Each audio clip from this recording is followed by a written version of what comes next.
Good morning. এখন বাজে 10টা 32।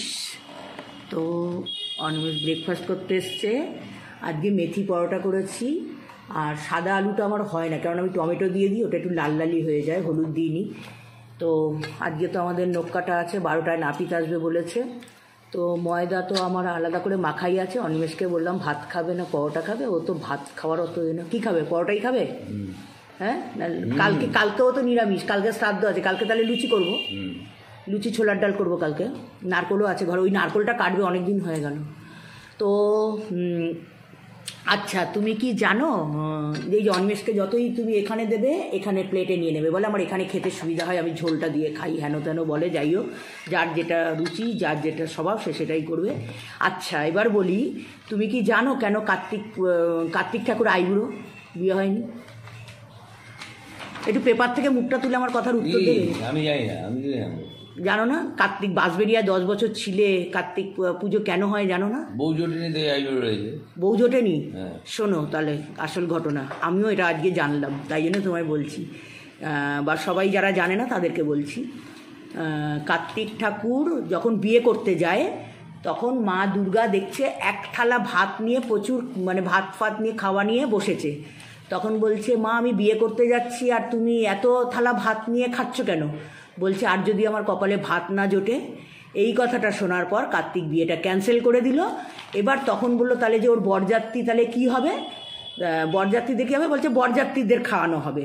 তাই জন্য বাঁশবেড়িয়ায় কার্তিক পুজোর প্রচলন। আর ওই জন্যে শুধু কার্তিক না, ওখানে শিব আছে, সন্তোষ, ওই যে মাঠে যে জোড়া পুজোটা হয়, সন্তোষী মা, আর একটা কী যেন শিব থাকে না মাঠে, ওই মাঠটায়, বল খেলার মাঠটায় একটা সন্তোষী মার পুজো হয়। আর আরেকটা কি, মানে ওই জন্য বিভিন্ন, শুধু কার্তিক পাবে না, ওখানে জামাই কার্তিক পাবে, আর কি কার্তিক যেন, চ্যাংরা কার্তিক পাবে, বুড়ো শিব পাবে, একটা বড় শিব আছে পেটমোটা, বুড়ো শিব পাবে, ইয়ং শিব পাবে, নটরাজ পাবে, নারায়ণ পাবে। সেই জন্যই কার্তিক পুজোর দিনকে ওই জন্য সবাই বাঁশবেড়িয়ায় গিয়ে কার্তিক খোঁজে। তো কার্তিক সব প্যান্ডেল, সেই রাসের মেলার মতো, এখানে রাসের মেলাতে গিয়ে দেখবে সব জায়গায় রাধাকৃষ্ণ থাকে না, এরকমই থাকে। তো সেই জন্যই কার্তিক বিয়ে করেনি কোনোদিন, বুঝেছো? এই হচ্ছে ঘটনা। শুনলে না? আমি এতক্ষণ বকে গেলাম। এটা পেপার দিয়ে একটু ছুঁয়ে দেবে, কাটবে না ছুঁয়ে দেবে? দাঁড়া, পেপার দি না, বসো। আমার এখনো ঘরদোর মোছা হয়নি, শকুন্তলা আসেনি। না, প্রমাণ রাখতে হয়। সবাই ভাবে আমরা একা একা থাকি, তো বোধহয় নিয়ম পালন করি না। এই যে কটা জামা পরেছি, এইগুলো নিয়ে সোজা বাথরুমে চলে যাব। এইগুলো কাটছে, কারণ আজ এই যে চাদর ফাদর তুলে দিয়েছি, শকুন্তলা এসে চাদর পাতবে। আর কি করেছে জানো? ওইগুলো রান্না তো অর্ধেক করে ছেড়ে দিয়েছি, চান করে করব। আমার এই যে সমস্ত ঘরের চাদর কাচা হচ্ছে এতে। আর এই যে অবস্থা দেখো, আমার হারমোনিয়ামের ঢাকা এখানে ফেলে, হ্যাঁ আমার এই যে চাদর ফাদর সব তুলে দিয়েছি।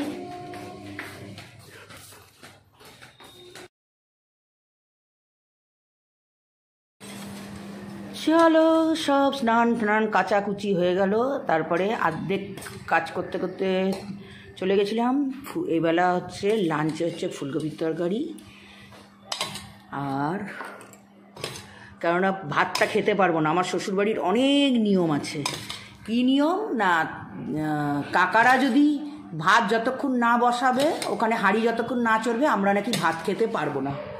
এদের বাড়ির অনেক নিয়মের সাথে অনেকের নিয়ম মেলে না, কিন্তু আমার যেহেতু গোত্র এদের, তাই জন্য আমাকে এদের নিয়মেই তো একটু চলতে হবে।